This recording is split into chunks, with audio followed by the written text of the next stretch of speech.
Astaghfirullah. Bismillahirrahmanirrahim. Assalamualaikum warahmatullahi wabarakatuh.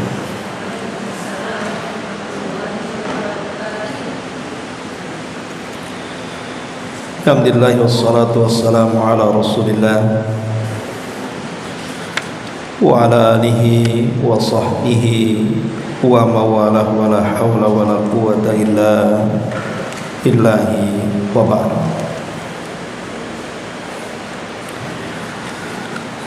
Baik, kita lanjutkan kajian kita, masih membahas kitab 100 jalan 175 jalan menuju surga, dan kita masuk pada poin ke-42 halaman 91, keutamaan membaca Al-Quran dan mentadaburinya. Nabi sallallahu alaihi wasallam bersabda, Iqra'ul Qur'ana fa innahu ya'ti yawmal qiyamati syafi'an li ashabi. Bacalah Al-Quran, karena sesungguhnya Al-Quran akan datang pada hari kiamat sebagai pemberi syafaat bagi para penghafalnya. Nabi juga mengatakan, yuqalu li sahibil Qur'ani iqra wartab warattil kama kunta turattilu fid dunya fa inna manzilataka inda akhiri ayatin taqra'u biha. Akan dikatakan kepada pemilik Al-Quran, bacalah, naiklah ke atas dan tartilkanlah bacaan sebagaimana kamu dulu mentartilkannya di dunia. Sesungguhnya kedudukanmu di sorga berada pada akhir ayat yang kau baca. Kemudian Nabi SAW juga bersabda, yaji'ul Qur'anu yawmal qiyamah fayaqulu ya Rabbi hallihi fayulbasu tajal karamati. Thumma yaqulu ya Rabbi zidhu fayulbasu hullatal karamati. Thumma yaqulu ya Rabbi irda anhu fayarda anhu. Fayuqalu lahu iqra wartab wa tuzadu bikulli ayatin hasanatan. Al-Quran akan datang pada hari kiamat dan berkata di hadapan Allah, ya Rabb, hiasilah dia, para penghafal Quran itu. Maka dia pun dipakaikan mahkota di kepalanya sebagai kemuliaan. Lalu Al-Quran berkata lagi, wahai Rabbku, tambahkan lagi untuk dia. Maka dia pun dipakaikan jubah yang indah dari jubah kemuliaan. Lalu Al-Quran berkata lagi, wahai Rabb, berikan keridhaanmu untuk dia. Maka Allah pun meridainya. Kemudian dikatakan kepada mereka, bacalah, naiklah, dan masing-masing satu ayat kamu akan ditambahkan satu pahala. Kemudian Rasul juga mengatakan, man qara'a harfa min kitabillah falahu bihi hasanatun wal hasanatu bi asyri amsalihha la aqulu alif lam mim harfun walakin alifun harfun wal lamun harfun wa mimun harfun. Barang siapa yang membaca satu huruf dari Al-Quran, maka baginya satu pahala kebaikan. Kebaikan itu akan dilipat gandakan menjadi 10 kali lipat kebaikan. Aku tidak mengatakan alif lam mim satu huruf, bahkan alif dianggap satu huruf, lam dianggap satu huruf, mim dianggap satu huruf. Kata pengarang, perlihatkanlah, semoga Allah merahmatimu, berapa ribu ayat yang ada dalam Al-Quran itu, dan berapa ratus huruf yang ada dalam ayat-ayat Al-Quran itu. Padahal membacanya begitu sangat agung, Ini semua menunjukkan betapa luasnya karunia Allah dan betapa besarnya kebaikan Allah kepada hambanya. Allah berfirman, "Qul bifadlillahi wa birahmatihi fabidzalika falyafrahu huwa khairun mimma yajma'un." Katakanlah, dengan karunia Allah dan rahmatnya hendaklah dengan itu mereka bergembira. Karunia Allah dan rahmatnya itu jauh lebih baik dari dunia yang kalian kumpulkan. Yusuf 58. Baik, bab ini menjelaskan kepada kita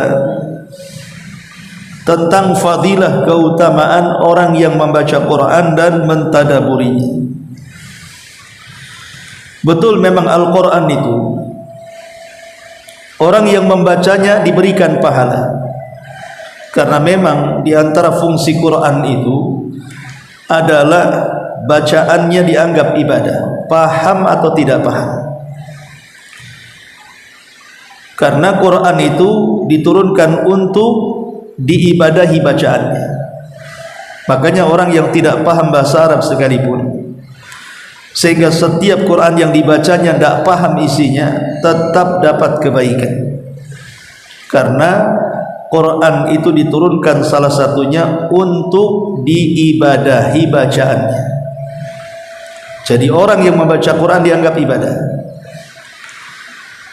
Tetapi bukan berarti kemudian Al-Quran itu hanya cukup dibaca, tidak.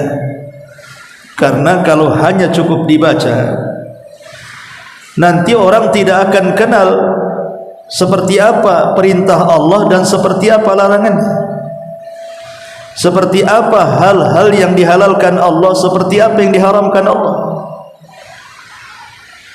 Akhirnya ketika dia tidak paham mana larangan, mana perintah, mana yang diharamkan, mana yang dihalalkan, maka takutnya sehari-hari dia baca Quran, tapi di waktu yang sama juga dia menginjak Al-Quran karena jatuh kepada larangan atau tidak melaksanakan perintah. Itulah pentingnya kenapa ada perintah bukan hanya dibaca tapi juga ditadaburi atau dipahami isi daripada Al-Quran itu. Ma'asyiral muslimat yang dimuliakan Allah Subhanahu wa ta'ala, tentu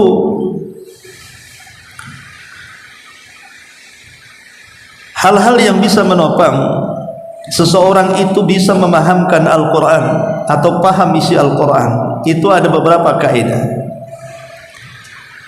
Pertama, wajib mempelajari bahasa Arab, karena Quran bahasa Arab, berarti yang paham Quran adalah orang yang paham bahasa Arab.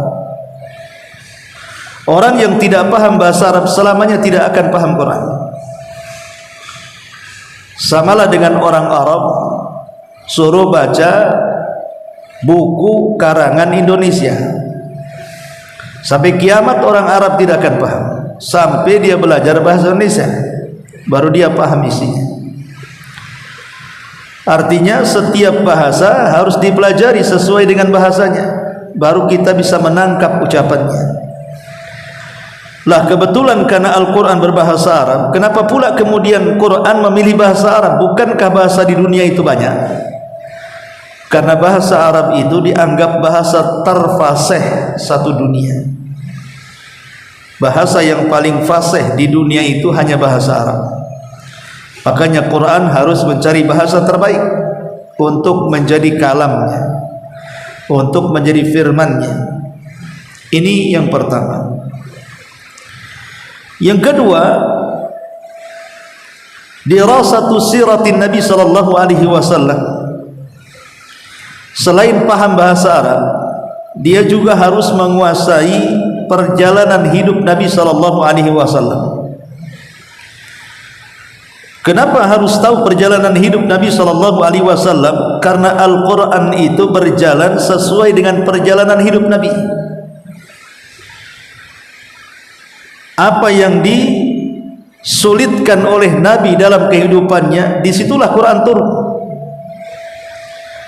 Ada persoalan-persoalan yang tidak bisa diungkap Nabi, disitulah Quran menyingkapnya. ada jawaban-jawaban yang Nabi tidak bisa menjawabnya, disitulah Al-Quran turun sebagai jawabannya. Makanya orang yang menguasai sirah, maka dia akan menguasai Al-Quran, karena Al-Quran turun di zaman Nabi, disesuaikan dengan peristiwa yang Nabi hadapi. Karena Quran sendiri turunkan diangsur, tidak sekaligus, tidak seperti Taurat, Injil dan Zabur yang diturunkan sekaligus. Quran itu dicicil, satu ayat, satu ayat, satu ayat, disesuaikan dengan peristiwa dan kejadian yang dihadapi Nabi.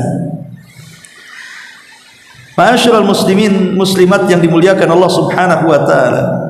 Kemudian yang ketiga adalah ma'rifatu asbabin nuzul, mengenal sebab turunnya ayat. Kalau ingin memahami isi Quran, maka kenali kenapa ayat ini sebab turun.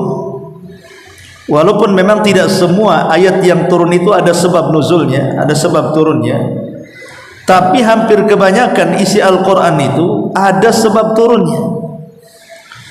Kalau kita tidak mengenal sebab turunnya, nanti kita salah paham dengan Quran itu.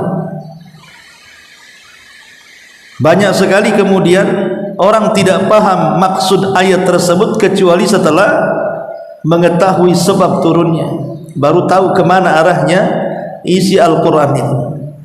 Makanya ini yang ketiga, ma'rifatu asbabin nuzul. Kemudian juga akhdhu bayanin Nabi sallallahu alaihi wasallam lil Quran, pelajari juga hadis Nabi.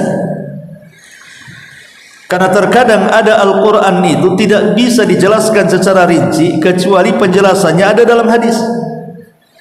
Contoh umpamanya Allah mengatakan aqimus salata wa atuz zakata, laksanakan salat, tunaikan zakat. Quran loh tidak menjelaskan macam mana takbiratul ihramnya, kemudian apa yang dibacanya, kemudian setelah takbiratul ihram apa yang dilakukannya. Quran tidak menjelaskan dari takbir sampai salam. Hadislah yang menjelaskan. Oh, takbiratul ihram ini seperti ini bacaannya. Setelah takbiratul ihram harus seperti ini bacaannya. Setelah berdiri harus seperti apa, ini yang dijelaskan, ini bacaannya. Jadi tidak cukup kemudian mengenal asbab nuzul, tapi juga harus berusaha mempelajari hadis-hadis Nabi sallallahu alaihi wasallam yang dijadikan Allah sebagai keterangan daripada Al-Quran. Kemudian yang kelima, al-iktsar minan nadhari fi kutubit tafasir. Tentu juga harus memperbanyak melihat dan membaca, mempelajari dan merenungkan kitab-kitab tafsir. Karena bagaimanapun yang paling paham tentang ayat adalah mereka yang dekat zamannya dengan Nabi. Siapa yang dekat zamannya dengan Nabi? Para sahabat. Mereka lah yang paham dengan Quran, karena itu murid langsung dari Nabi. Dan yang tahu peristiwa di mana ayat turun, untuk siapa ayat turun, tujuan ayat turun, sahabat tahu. Baru kemudian murid-murid mereka para tabi'in yang mendapatkan pelajaran langsung dari kalangan sahabat. Baru kemudian tabi'ut tabi'in, mereka yang disebut dengan generasi salaf. Maka dengan kemudian memahami tafsir atau kitab-kitab tafsir yang mengacu kepada tafsir salaf, tafsirnya para sahabat, tafsirnya para tabi'in, maka sedikit banyak kita akan memahami isi daripada Al-Quranul Karim. Kemudian juga yang kelima, yang keenam, dirasatu tafasiri ahli ilmi, mempelajari tafsir-tafsir yang memang ditulis oleh para ulama. Karena ada juga tafsir-tafsir Al-Quran, apalagi di zaman sekarang, yang dicocok logikan dengan zaman, sehingga membuat tafsir yang justru mentahrif Quran, merubah Quran. Kenapa demikian? Harus kembali kepada tafsir ahli ilmu supaya tidak tersesat ketika memahaminya. Apalagi di zaman sekarang banyak paham-paham liberal, paham-paham yang dekat dengan kekufuran. Mereka juga mau menulis tafsir dengan alasan bahwa tafsir itu harus disesuaikan dengan zaman. Akhirnya kemudian tulisannya bukan hanya sesat, tapi menyesatkan orang, masuk ke dunia filsafat dan yang semacamnya. Kemudian yang nomor 7 adalah inzalul Qur'ani alal waqi', menempatkan Al-Quran juga untuk sebuah peristiwa yang di zaman Rasul belum pernah terjadi, di zaman sekarang terjadi, yang perlu hukumnya. Karena Quran itu solusi. Akan ada peristiwa dan kejadian dari mulai turunnya Quran sampai hari ini, bahkan sampai kiamat, peristiwa dan kejadian yang serupa, sehingga jawabannya sudah ada dalam Quran. Karena Quran itu akan sesuai dengan zaman, baik di zaman Rasul, baik di zaman sekarang, bahkan di hari kiamat. Quran itu akan senantiasa relevan dengan zaman. Artinya zaman yang ikut Quran, bukan Quran ikut zaman. Ma'asyiral muslimat yang dimuliakan Allah Azza wa Jalla, ini diantara wasilah-wasilah supaya kita ini bisa mentadaburi Al-Quran. Baik, di sini Nabi SAW mengatakan, Iqra'ul Quran fa innahu ya'ti yaumal qiyamati syafi'an li ashabi. Bacalah Quran, karena Quran itu akan datang pada hari kiamat, akan menjadi syafaat bagi para pembacanya. Hadis ini menunjukkan tentang fadilah, keutamaan membaca Al-Quran. Siapa yang banyak membaca Al-Quran di dunia, maka kelak di akhirat Al-Quran akan menjadi penolongnya. Karena syafaat itu akan datang dari mana saja. Para nabi memberikan syafaat, para malaikat juga diizinkan memberikan syafaat. Orang-orang yang beriman, orang-orang saleh diizinkan memberikan syafaat. Para syuhada juga sama. Termasuk juga Al-Quran juga diizinkan memberikan syafaat kepada para pembacanya. Maka beruntunglah orang yang tidak lepas dari Al-Quran, karena Al-Quran akan menjadi penolong dia pada hari kiamat. Kemudian Rasul mengatakan, yuqalu li sahibil Quran, dikatakan kepada para pembaca Quran, para penghafal Quran. Di mana? Di sorga. Jadi hadis ini menceritakan tentang kondisi di dalam sorga. Dari sini kita tahu bahwa Quran itu bukan hanya di dunia dibaca, tapi di sorga juga Al-Quran dibaca. Buktinya hadis ini. Yuqalu li sahibil Quran, dikatakan kepada para pemilik Al-Quran, maksudnya para pembaca, perenung dan penghafal Quran, Iqra, baca. Jadi di sorga itu kita disuruh membaca Quran. Lah apa faedahnya? Bukankah di dunia kita membaca Quran itu karena ingin mencari pahala, dan dengan pahala itu kita berharap bisa masuk sorga? Lah ini kan sudah masuk sorga, apalagi? Rupanya faedahnya bukan untuk mencari pahala biar masuk sorga, karena orangnya sudah di sorga masalahnya. Lalu tujuannya apa? Tujuannya adalah untuk menentukan tingkatan derajat sorga. Kira-kira orang ini layak di tingkatan mana? Makanya kemudian dikatakan Iqra, baca, wartak, naik. Ada yang mengatakan, kata para ulama, orang ini dikasih roprop. Roprop itu semacam sayap yang diletakkan di bahu, nanti dia bisa terbang.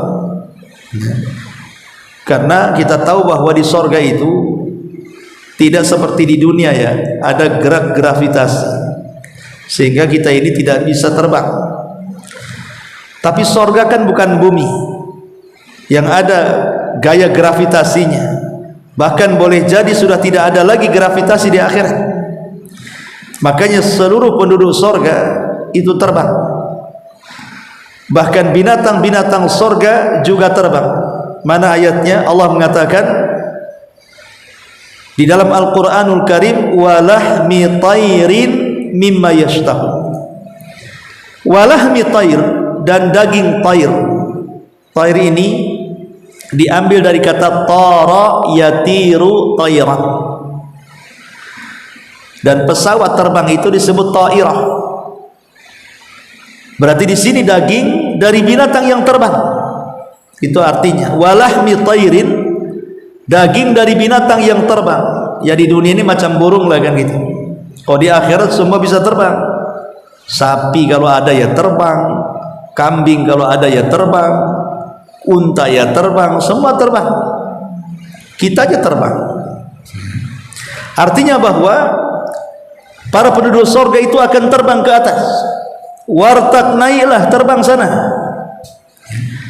Warattil, saat terbang lantunkan Quran itu. Untuk apa? Kama kunta turattil fid dunya fa inna manzilataka inda akhiri ayatin taqra'uha. Dan pelankan, tartilkan bacaanmu, nanti akhir ayat yang kau baca di dunia itu menentukan tingkatan kau di surga. Ketika ayat yang terakhir dibaca, ya sudah berhenti di situ, berarti terbangnya. Disitulah tempat kita di surga. Dari hadis ini Syekhul Islam Ibnu Taimiyah rahimahullah taala mengatakan bahwa tingkatan di surga ini sejumlah ayat yang kita baca dalam Quran. Jadi istinbat dari hadis ini, pengambilan hukum dari hadis ini, dikatakan oleh Syekhul Islam Ibnu Taimiyah bahwa jumlah tingkatan di surga itu sesuai dengan jumlah ayat Al-Quran yang kita baca di dunia. Berapa jumlah ayat? 6.400 kurang lebih ayat Quran. Berarti 6.500 atau 400 kurang lebih tingkatan di surga. Satu tingkatan itu jaraknya antara langit dan bumi. Bisa bayangkan betapa besarnya surga itu. Karena satu tingkatan saja antara langit pertama dengan bumi itu perjalanan 500 tahun perjalanan dalam hadis Abdullah bin Mas'ud.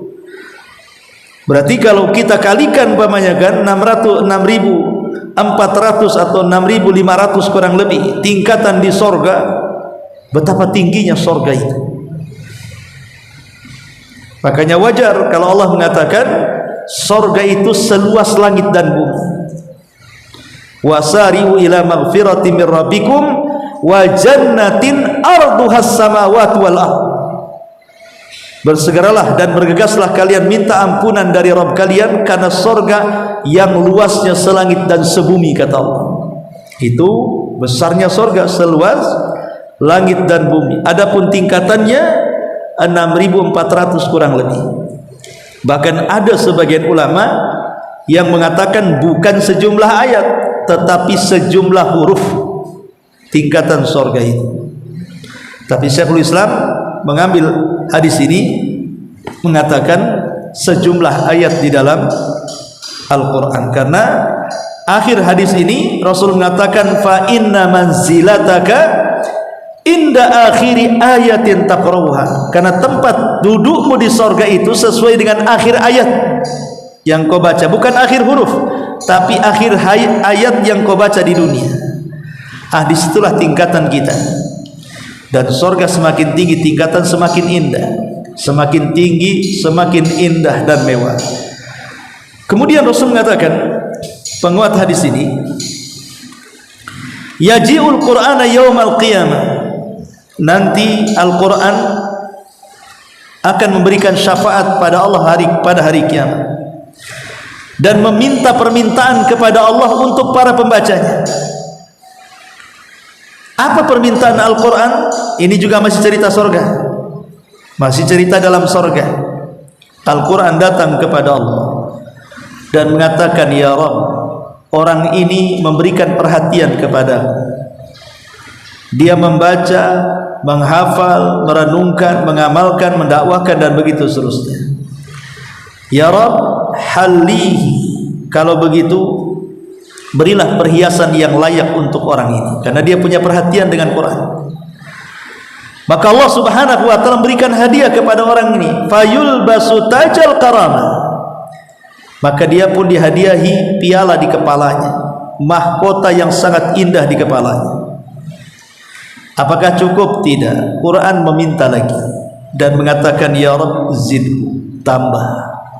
Jangan sampai hanya mahkota saja, tambah lagi. Maka Allah berikan fayulbasu hullatal karamah, maka didatangkan sutra kemuliaan bagi dia. Setelah memakai sutra kemuliaan, kepalanya memakai mahkota kebesaran. Kemudian Al-Quran mengatakan ya Rabb irada'an, berikan keridhaan dia tinggal di surga.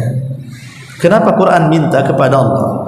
Agar orang yang membaca Quran dapat redha. Sebab kalau Allah murka, penduduk surga bisa dikeluarkan dari surga. Contoh Adam. Kenapa Adam bisa keluar dari surga? Karena Allah murka masalahnya. Gara-gara Adam memakan buah larangan, Allah murka, Allah keluarkan. Makanya Al-Quran meminta berilah keridhaanmu kepada dia, supaya dia tidak pernah terusir lagi dari surga. Akhirnya kemudian dikatakan kepadanya fayardha, maka Allah pun redha. Artinya kalau sudah Allah redha, maka dia tidak akan keluar dari kenikmatan itu. Kemudian setelah itu Allah memerintahkan dia untuk membaca, kemudian naik menentukan tingkatannya. Kemudian Allah berikan setiap satu ayat satu kebaikan, satu fasilitas di surga. Baik, kemudian Nabi SAW mengatakan man qara'a harfa min kitabillah falahul hasanatu wal hasanatu bi asyri amsalihha la aqulu alif lam mim harfun walakin alifun harfun wal lamun harfun wa mimun harfun. Hadis ini menjelaskan tentang fadilah membaca. Walaupun dia tidak memahami, hanya baca saja. Maka Rasul mengatakan barang siapa yang membaca, paham atau tidak paham, yang penting baca, maka dia dengan Quran itu akan mendapatkan satu kebaikan yang dilipat gandakan menjadi 10 kebaikan. Aku tidak katakan alif lam mim, tapi alif satu huruf, lam satu huruf, mim satu huruf. Dari sini kita tahu bahwa membaca Quran itu tidak sia-sia. Bahkan orang yang tertatih-tatih saja tetap dapat 2 pahala. Rasul mengatakan al-mahiru bil Quran ma'a safaratil kiramil bararah. Orang yang mahir membaca Quran, baik tajwidnya, baik tahsinnya, baik makhrajnya, pokoknya lancar dibaca Quran, maka seolah-olah dia sedang membaca Quran di tengah saf para malaikat. Jadi dia sejajar dengan malaikat. Tapi Rasul mengatakan walladzi yatata'u fihi wa huwa lahu ajran. Tapi orang yang tertatih-tatih, namanya baru belajar, udah tua baru belajar Quran gitu ya, tapi dia tidak patah semangat, walaupun satu ayat digandeng-gandeng sulitnya setengah mati, tetap dapat 2 pahala. Pahala kesungguhannya dan pahala bacaannya. Artinya tidak ada yang sia-sia dengan Quran itu, pasti dapat pahala. Walaupun ibu hanya baru belajar Iqra sekalipun, itu sudah dianggap, karena tujuan belajar Iqra itu kan untuk membaca Quran, tetap dapat 2 pahala. Ma'asyiral muslimat yang dimuliakan Allah Subhanahu wa taala, dari keterangan ini semuanya, maka Quran itu sebagai rahmat dan juga karunia Allah. Kalau kita di dunia ini bisa mementingkan Al-Quran dengan membaca, merenungkan, mengamalkan dan mendakwahkan, itu lebih baik daripada dunia yang kita kumpulkan. Qul bifadlillahi wa birahmatihi fabidzalika falyafrahu huwa khairun mimma yajma'un. Katakanlah dengan karunia Allah dan rahmatnya hendaklah itu merupakan kegembiraan, karena karunia Allah dan rahmatnya jauh lebih baik dibandingkan dunia yang dikumpulkan. Baik, sebagai tambahan, apa pengaruh daripada tadabbur Al-Quran ini? Al-Quran itu baru punya pengaruh kalau ibu meresapinya. Kalau hanya membacanya saja susah dapat pengaruh. Ya, ada yang terpengaruh dengan bacaan orang karena suaranya indah, suaranya mendayu, suaranya lembut, sehingga adalah pengaruh. Ketika mendengar Quran kok jadi sedih, kok jadi teringat masa lalu atau teringat masa depan dan begitu seterusnya. Ada pengaruhnya tapi tak banyak. Tapi kalau dia tadabbur dengan Quran, maka akan dapat pengaruh jauh lebih besar dibandingkan hanya sekedar membaca. Pertama, pengaruhnya adalah tahqiqul khasyati minallah. Orang yang paham dengan Quran, semakin paham dengan Quran, semakin tambah takut ia kepada Allah Subhanahu wa taala. Karena bagaimanapun orang yang paham dengan Quran, pasti dia akan paham mana larangan, mana perintah, mana yang dihalalkan, mana yang diharamkan, sehingga dia akan takut menginjak larangan, takut melanggar perintah, takut memakan yang diharamkan, takut meninggalkan yang dihalalkan. Jadi penuh dengan perasaan takut hidupnya, dan takut kepada Allah bagian daripada ibadah.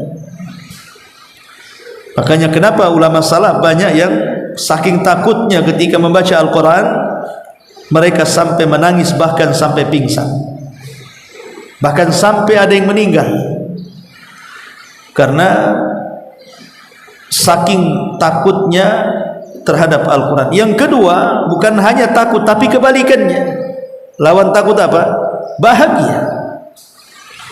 Orang yang paham dengan Quran itu akan bahagia, karena rupanya setelah dia berselancar mengenal isi adalah Al-Quran, dia tahu pahala-pahala amalan-amalan yang ringan, dia tahu pahala-pahala amalan-amalan yang mudah, dan dia tahu tentang bagaimana sifat sorga, bagaimana cara menempuhnya, bagaimana jalan yang mudahnya, dan begitu seterusnya, sehingga dia makin gembira, ada harapan untuk masuk sorga.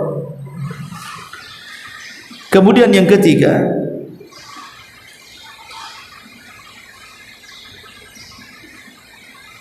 ma'rifatullahi azza wa jalla, lebih mengenal penciptanya. Kita tahu bahwa Allah Subhanahu wa taala tidak pernah memperkenalkan diri dengan menampakkan wajahnya. Ada orang yang pernah melihat Allah? Enggak ada.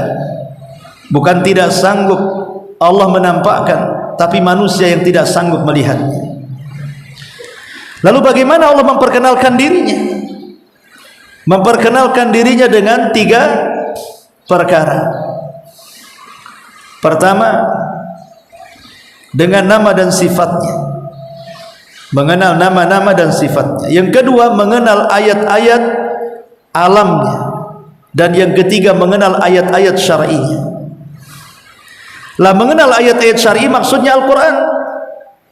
Mengenal ayat-ayat kauni artinya alam semesta. Tidak mungkin gunung ada kecuali ada penciptanya, tidak mungkin laut ada kecuali ada yang menjadikannya, dan begitu seterusnya. Adapun mengenal nama-nama dan sifatnya, supaya lebih kenal lagi siapa Rabbnya. Jadi dengan mentadaburi Quran, semakin mengenal siapa Tuhan kita. Ketika semakin mengenal siapa Tuhan kita, semakin semangat kita untuk menyembahnya. Karena orang yang tidak kenal siapa Rabbnya, pasti ada keraguan saat menyembahnya. Betulkah ini Tuhan yang saya sembah? Jangan-jangan bukan. Dan begitu seterusnya. Ma'asyiral muslimat yang dimuliakan Allah Subhanahu wa taala. Lah, Al-Quran juga yang keempat, di antara pengaruhnya itu bisa menyebar hidayah kepada semua makhluk dan kalangan. Contoh, Allah mengatakan, "Lau anzalna hadzal Qur'ana ala jabal."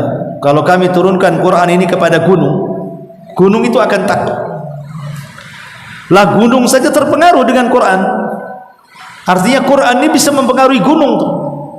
Atau contoh, ketika Usaid ibn Hudzair membaca Quran, Yahya anaknya sedang tidur. Celakanya si Yahya anaknya itu tidur di samping kandang kuda. Jadi setiap Usaid ibn Hudzair membaca Quran, kudanya ngamuk. Kudanya terpengaruh dengan bacaan Qurannya Usaid ibn Hudzair. Binatang saja bisa terpengaruh dengan bacaan Quran. Kemudian juga bukan hanya itu, benda-benda saja bisa terpengaruh dengan Al-Quran. Bahkan jin atau syaitan pun terpengaruh. Makanya di antara pertama jin yang masuk Islam siapa? Jin Nawasib, 7 orang jin itu. Kenapa mereka masuk Islam? Dan mereka lah jin-jin yang pertama menjadi sahabat Nabi. Karena Rasul salat subuh membaca Quran surah Toha, masuk Islam mereka. Jadi jin-jin terpengaruh dengan Al-Quran, apalagi para malaikat. Maka Al-Quran yang begitu kuat pengaruhnya, ada orang-orang yang ketika membaca atau mendengarkannya belum bisa terpengaruh dengan Quran. Kenapa? Karena hatinya lebih keras dibandingkan batu. Batu saja ditetes-tetes air masih bisa lubang, tapi ada hati manusia ditusuk-tusuk dengan Quran tak pecah-pecah, masih keras juga. Kemudian juga di antara pengaruhnya, Al-Quran ini bisa menyadarkan orang jahat menjadi baik, orang tersesat menjadi dapat hidayah, orang yang berperangai buruk menjadi baik. Contoh dalam sejarah, ada seorang ulama dunia namanya Fudail ibn Iyad. Fudail ibn Iyad, tabi'in, perompak padang pasir. Biasa dia ngerampas harta, bunuh orang tuh biasa tuh Fudail ibn Iyad. Entah kenapa jatuh cinta kepada seorang wanita, seorang budak. Dia melihat seorang budak wanita, karena tidak pakai niqab, tidak pakai cadar, nampaklah wajahnya. Dia perompak. Karena sering melihat budak itu lewat,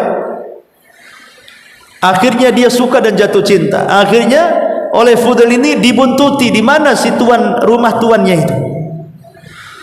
Rupanya dari kejauhan dia masuk kepada salah satu rumah, dan Fudail menganggap itu rumah tuannya. Di malam hari entah kenapa dia rindu dengan budak itu. Naik dia ke atas genteng, kemudian dia mengintip dari atas atap, kemudian di gentengnya itu digeser. Rupanya tepat pula di kamar si budak wanita itu. Lah kebetulan budak wanita itu wanita solehah. Walaupun dia budak, di malam hari dia tahu hak yang harus diberikan kepada Allah, dan di siang hari dia pun tidak lupa hak kepada tuannya. Salat malam dia. Lah Fudail bin Iyad kan di atap tubuh, maksudnya ingin melihat, mungkin dia sedang tidur kah, sedang aktivitas apa, rupanya sedang salat. Maka didengarkanlah ayat yang dibaca budak itu. Ketika sampai kepada ayat alam ya'ni lil ladzina amanu an tahsha'a qulubuhum bi dzikrillahi wa ma nazala minal haq. Alam ya'ni lil ladzina amanu an tahsha'a qulubuhum. Tidakkah sampai kepada orang-orang yang beriman yang usianya sudah menginjak tua? Ada yang mengatakan ayat ini disyaratkan kepada usia 40 tahun ke atas. Jadi usia-usia yang sudah 40 tahun disinggung dengan ayat ini. Alam ya'ni lil ladzina amanu. Sudahkah sampai usia seperti itu bagi orang yang beriman? Untuk apa? Untuk lebih peka mengingat Rabbnya, mengingat Allah, kembali kepada Allah, kembali kepada ibadah Allah. Disuruh sadar gitu maksudnya. Lah Fudail ketika mendengar ayat ini gemetar dia, hampir dia jatuh. Kemudian dia pun segera meninggalkan tempat itu, terngiang ayat-ayat yang dibaca budak tadi itu. Alam ya'ni lil ladzina amanu. Tidakkah sampai kepada orang-orang yang beriman untuk berzikir kepada Allah, taubat. Dari situlah dia berazam untuk tidak jadi ketua perampok lagi, dan dia ingin safar ke negeri Mekah. Maka dia pun safar ke negeri Mekah dan Madinah. Dia pun bermulazamah bertahun-tahun bersama ulama di sana. Akhirnya menjadi ulama besar. Siapa yang tidak kenal Fudail ibn Iyad yang sangat dihargai oleh Abdullah ibn Mubarak, ulama dunia di zamannya. Bahkan Abdullah ibn Mubarak saking bangganya dengan kecerdasan, zuhud dan ahli ibadah Fudail, bahkan dialah yang kemudian memberikan gaji bulanan. Sudah kau khusus belajar, ngajari orang saja, saya gaji. Dan Abdullah ibn Mubarak seorang ulama, tapi orang paling kaya di kota Irak di zaman itu. Artinya di sini Fudail sadar setelah mendengar Quran. Jadi pengaruh Al-Quran itu bisa merubah yang jadinya buruk jadi baik, yang jadi tersesat jadi dapat hidayah, dan itu semua karena izin dari Allah Subhanahu wa taala. Karena Allah mengatakan hudan lil muttaqin. Al-Quran itu sebagai petunjuk bagi orang-orang yang bertakwa. Dalam ayat yang lain hudalin nas, petunjuk bagi manusia. Lalu bagaimana menjamakkan dua ayat ini? Satu sisi petunjuk manusia, satu sisi petunjuk orang yang beriman, orang yang bertakwa. Secara umum Quran itu petunjuk kepada semua orang, tetapi yang mengambil manfaat hanya orang-orang yang bertakwa saja. Makanya Quran disebutkan dua kata, hudan linnas, petunjuk kepada manusia itu secara umum, dan hudan lil muttaqin, petunjuk kepada orang yang bertakwa secara khusus. Artinya Quran secara umum petunjuk, tapi hanya orang yang bertakwa yang mengambil manfaatnya. Wallahu alam. Ini di antara keterangan bab ini. Baik, sampai di sini. Sebelum saya tutup, kalau ada yang bertanya, silakan. Iya.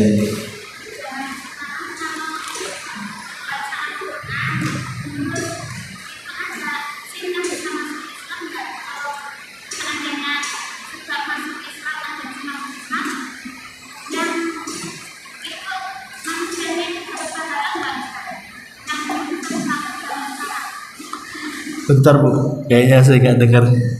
Padahal udah deket-deketin ya. Apa telinga saya yang budak atau yang kurang keras atau? Coba pakai mic Om. Coba pakai mic biar jelas. Ustaz bilang zaman dahulu ada jin masuk Islam karena bacaan Al-Quran. Kalau di zaman sekarang bisa juga seperti itu nggak Ustaz? Bisa lah. Tapi kan kita tidak tahu alam jin itu berbeda dengan kita. Di sini juga ada jin ummahat, juga ada. Ibu jangan salah, bukan ibu aja yang hadir di sini. Di sekitar ibu itu ada jin-jin juga yang ngaji di sini. Jadi jin itu dia akan ikut agamanya manusia. Di mana manusia ngaji, di situ mereka ngaji. Ya, karena jin kan ada dua kelompok. Wa inna minnas salihuna wa minna duna dzalik kunna tara'iqa qidada. Dalam surah Jin, sebagian kami orang soleh, tapi sebagian kami tidak soleh. Yang soleh ya mereka ikut gabung dengan manusia. Di mana ada pengajian, di situ hadir. Ya. Cuman jin juga sama juga dengan manusia. Kalau dia salah hadir di majelis ilmu, sesat juga dia. Kemudian dia salah ngambil pengajian yang tidak mewajibkan sholat, yang nggak sholat juga dia jadinya. Jadi jin itu sama dengan manusia. Tapi kalau agama, maka mereka belajar kepada manusia. Kalau belajar agama, maka jin itu belajar kepada manusia. Mereka hadir di sekitar kita untuk belajar. Apa itu jinnya itu tahu bahasa kita ya? Tahu. Insya Allah tahu. Karena jin bergaul dengan kita. Apa mereka tahu bahasa kita? Insya Allah tahu. Karena buktinya di zaman Rasul pun jin-jin yang masuk Islam di hadapan Rasul pun mereka belum tentu orang Arab, bisa saja orang luar. Ketika ulama menyebutkan jin nawasib, ada yang mengatakan nawasib itu Yaman, kalau Yaman berarti Arab. Tapi juga ada yang mengatakan jin nawasib itu dari negeri Nasibah yang ada di Syam. Kalau dari Syam berarti bukan orang Arab. Yang jelas jin itu punya kemampuan yang tidak dimiliki manusia. Mereka bisa terbang, kita tak bisa. Kecuali pakai pesawat, mereka tak perlu pakai pesawat. Mereka bisa memindahkan barang, bahkan istana bisa dipindahkan. Seperti Nabi Sulaiman pernah mengatakan, siapa yang bisa memindahkan kerajaan Balkis ke hadapanku? Berkatalah jin dari Ifrit, saya akan memindahkan sebelum kau berdiri di singgasana. Jin bisa memindahkan istana, mengambil barang, memindah barang, bisa. Jadi kalau ibu punya celengan kemudian pas dibuka kok hilang semuanya, itu dipindahin jin. Padahal nggak ada lubang, nggak ada bekas pecahan, nggak ada bekas congkelan kan itu. Kok hilang uangnya? Nah itu jangan-jangan jin tuh yang ngambil. Ya jin rumah atau jin luar rumah ya memungkinkan lah kan. Intinya jin bisa berbuat saja. Makanya zaman dulu saya masih kecil-kecil di kampung-kampung itu ada isu-isu kan, kalau orang tidak boleh tidur di bawah kentongan musola kan, nanti dipindah jin katanya. Satu hari ada cerita, ada anak kecil memang tidur di situ. Tahu-tahu dipindah jin, tahu-tahu ada di kebun dia tidur. Ya enggak tahu ceritanya khurafat atau enggak, saya dengar cerita orang kampung bilang begitu. Makanya nggak ada anak kecil berani gara-gara ada cerita itu. Dan ceritanya merakyat kok di kampung sana. Ya satu sisi, kalaupun cerita itu tidak benar, tapi percaya bahwa jin bisa memindahkan orang. Istana saja bisa dipindahkan, apalagi orang dipindahkan sebentar aja lah. Bahkan waktu saya berdakwah di pulau di Gresik itu, ada telaga. Ya telaga itu tempat rekreasi lah. Tapi di situ dilarang, tidak boleh renang sampai ke tengah. Bolehlah di pinggir-pinggir gitu. Kenapa? Karena di situ ada arus yang melingkar. Jadi satu hari ada wisata dari luar, karena dia mungkin penasaran atau belum baca pengumuman apa kan. Mungkin renang terlalu tengah, hilang betul. Hilang rupanya, ketahuannya di mana? Di pinggir laut. Itu laganya di gunung atau bangkainya ada di pinggir laut. Lah orang-orang sana, orang namanya orang desa, orang awam, orang pulau kan, mereka menganggap di situ itu angker telaga itu. Jangan-jangan mayatnya kesedot jin katanya. Jadi adalah orang dari Australia itu, dari mana, orang barat lah pokoknya ya. Mereka peneliti bawa alat berenang, ya, oksigen tetap semua dibawa semua, diteliti. Rupanya memang arus itu memang ada lubang yang mengarah ke laut. Itulah bedanya orang barat dengan orang kita. Orang barat itu diteliti dulu, baru dijelaskan. Kita ini buat cerita khurafat dulu, ya, baru nakut-nakutin. Makanya orang takut kan itu. Orang barat itu ke hutan jadi uang, kita ini jadi syirik. Itulah bedanya. Orang barat kalau ke hutan kan jadi uang ya. Dia foto sana, foto sini, video sana, video sini, akhirnya jadi karya. Nah, kita masuk hutan takut dulu. Karena takut akhirnya apa? Datang ke dukun, jadi syirik jadinya ya, bukan jadi uang.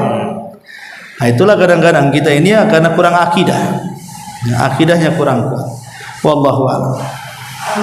Iya. Ada 3 pertanyaan Ustaz. Yang pertama, yang dikatakan dalam hadis tadi yang membaca Al-Quran satu huruf bernilai 10 itu 10 kebaikan. Apakah termasuk orang yang belajar Al-Quran yang sudah sampai Al-Quran yang bacaannya masih disimak? Apakah itu termasuk dalam hadis tersebut Ustaz? Hadis ini umum. Hadis ini umum. Apakah yang membaca sendiri ataukah yang sedang belajar baca Quran? Yang jelas yang dibacanya Quran. Atau yang sedang hafal diulang-ulang tak hafal-hafal. Sebenarnya jangan sedih. Bapaknya ibu ngapalin wadduha sampai seminggu tak hafal-hafal. Padahal tiap hari dibaca 100-200 kali. Jangan sedih. Justru itu ibu banyak pahalanya. Karena satu huruf kan satu kebaikan yang dilipat gandakan 10 kali lipat tuh. Oh, diulang-ulang huruf itu dah berapa kali tuh. Dia akan dapat pahala banyak. Makanya para penghafal Quran itu ya orang yang paling banyak pahala di Quran. Kenapa? Karena diulang-ulang. Kan orang menghafal Quran kan diulang-ulang. Saya aja dulu waktu menghafal Quran sampai 100-200 kali udah ngulang tuh. Baru bisa hafal. Jadi untung orang yang menghafal Quran itu karena mau ulang-ulang, atau orang yang baru belajar baca Quran. Dia ulang-ulang. Setiap pengulangan walaupun salah tetap dapat pahala. Benar dapat pahala 10 kali lipat, salah dapat pahala 2 kali lipat. Salah benar dua-duanya dapat pahala tuh. Kalau orang baca Quran itu, karena namanya salah wajar baru belajar. Dan terkadang orang yang tidak pernah baca Quran dulunya lancar, tapi tidak pernah baca Quran. Tapi tidak pernah baca Quran, baca Qurannya Ramadan saja. Itu ketika 1 tahun kita tidak baca Quran, pas Ramadan kita baca Quran, itu saja tidak lancar itu. Karena lidahnya sudah tidak lidah Quran lagi, sudah kuliner lidahnya. Udah terbelit-belit kan gitu ya, harus dibiasakan lagi itu. Nah, makanya Orang yang membiasa baca Quran itu sebenarnya hakikatnya dia sedang menghafal Quran. Dulu ada metode dari Pakistan. Saya waktu pernah ngondok di tahfidz Quran itu. Salah satu metode itu dari Pakistan. Jadi metode menghafal Quran yang saya baca di situ, tahun pertama selama setahun santri tidak boleh menghafal Quran selama setahun. Santri itu selama setahun hanya boleh membaca Quran dari mushaf dengan melihat. Dan itu harus terus seperti itu. Umpamanya dia hatam dalam 3 hari, nanti diulang lagi. Hatam 3 hari, diulang lagi selama setahun. Tidak boleh ngapal dulu. Setelah saya teliti, kok aneh ini sistem yang saya baca dari buku yang pengarang orang Pakistan ini. Karena ini metode ini diterapkan di sebagian pendidikan mereka gitu ya. Rupanya dengan banyak membaca, mengulang-ulang bacaan itu, setelah hatam ulang lagi, hatam diulang lagi, hatam diulang lagi, sampai setahun, rupanya itu sudah menghafal secara otomatis sehingga dia tahu di mana tata letaknya. Tata letaknya akhirnya kan tahu kan? Ya, kalau bahasa orang sekarang halaman kesekian, ayat sekian, paling bawah, paling pinggir, apa sebenarnya istilahnya kan? Dia tahu tuh. Karena dengan melihat kan tahu tata letaknya lama-lama kan. Makanya kenapa ketika menghafal Quran itu mushaf jangan diganti. Itu saja, cetakan itu saja yang harus. Karena contoh cetakan Mekah yang 1 juznya 30 lembar dengan cetakan Indonesia yang 1 juznya itu 9 lembar. Itu beda tuh. Karena cetakan Arab itu biasanya di akhir ayat itu langsung akhir ayat. Langsung ada menjelaskan akhir ayatnya sampai di sini langsung dibuletin. Tapi kalau cetakan Indonesia itu akhir ayatnya bukan di sini, dibuka lagi dia. Nah, begini ya. Baru akhirnya di tengah-tengah sini. Kalau Quran Arab tuh enggak, setiap akhir pasti itu sudah selesai ayatnya. Tapi kalau Quran Indonesia enggak selesai, bahkan di lembarnya dibuka lagi baru kemudian dibaca sedikit baru selesai di situ. Makanya kurang simpel cetakan Indonesia itu. Yang simpel itu cetakan Arab.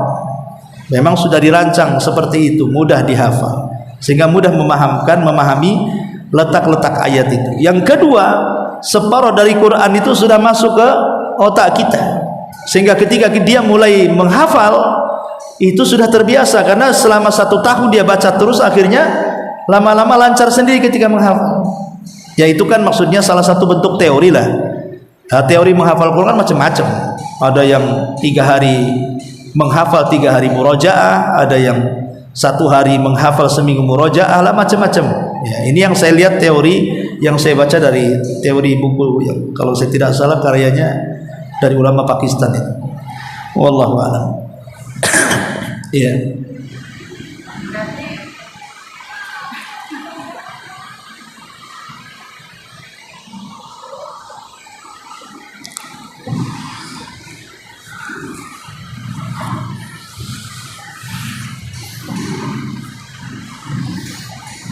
Yang Ustaz sebutkan tadi yang Iko dengan berkali-kali mendapat sebuah kebaikan itu, yang satu kebaikan sampai 10 pahala, yang satu tertati-tatinya itu maksudnya Ustaz?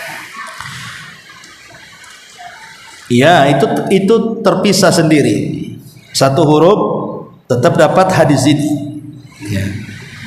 Tetapi yang tertatih-tatihnya karena ada kesungguhannya, di situ ada pahala lagi. Ada pahala lain. Nah, kalau yang mahir lebih daripada itu, yang mahir kan disejajarkan dengan malaikat.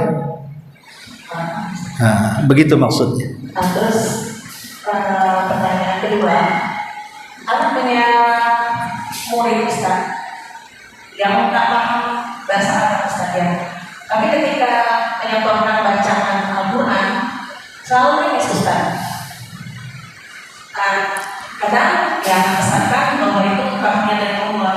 Cuma dia merasa malu dia kayak cengeng kali baca Al-Quran mau nangis itu kok seperti apa? Indigo enggak namanya? Ya sebenarnya sih itu kembali ke karakter anak-anak ya. Ibu-ibu ya Ustaz. Oh, ibu-ibu ya. Pernah tanya kenapa menangis? Nggak tahu, dia terlalu aja ya. Bilang seperti itu. Bukan karena paham Quran kan? Beliau nggak bisa baca karena sama-sama. Ya kita anggap saja bahwa Al-Quran itu bawa pengaruh. Seperti orang barat, gara-gara mendengar orang baca Quran masuk Islam, ketika ditanya paham enggak, hanya karena bacaannya indah, akhirnya masuk Islam. Kan berarti kan berpengaruh tuh. Seperti ibu ini mungkin lembut dia hatinya. Hati-hati lembut itu nggak perlu paham, mendengar saja nangis. Ya. Cuman bagaimanapun, ketika membaca Quran tuh kalau tahu paham maknanya kan ekspresi wajahnya kan berbeda-beda. Saat menceritakan sorga umpamanya kan tidak menangis. Saat menceritakan neraka azab ya mungkin menangis karena takut kan. Kalau saat menceritakan sorga ya bahagialah namanya sorga. Ya.